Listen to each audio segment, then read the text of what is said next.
Hey there, Aaron Montgomery here, going to talk about Adobe Photoshop Mockup Cleanup.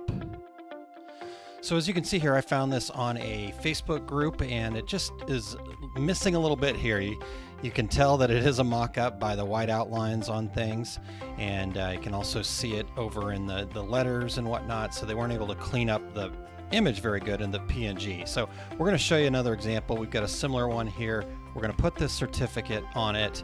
So we just drag that certificate from the layers over onto the new one. Shows up there. We'll go ahead and use a selection tool, Control T, and then we are going to size it down so it fits the way we want it to fit. Make it a little bit smaller, get it centered about where we want it. And there we go. Now we've got it. So from here, you can see we've got that white in different areas here. So what we're going to do is we're going to go into layers, and then from there you've got your pull down and you want to select multiply. Once you select multiply, as you can see, we can zoom in here and that white is gone. So it looks more like a realistic, where you've got the white there, but now when we go back to multiply, it looks like a realistic mock-up. So hopefully that helps you guys make more realistic mock-ups with Adobe Photoshop.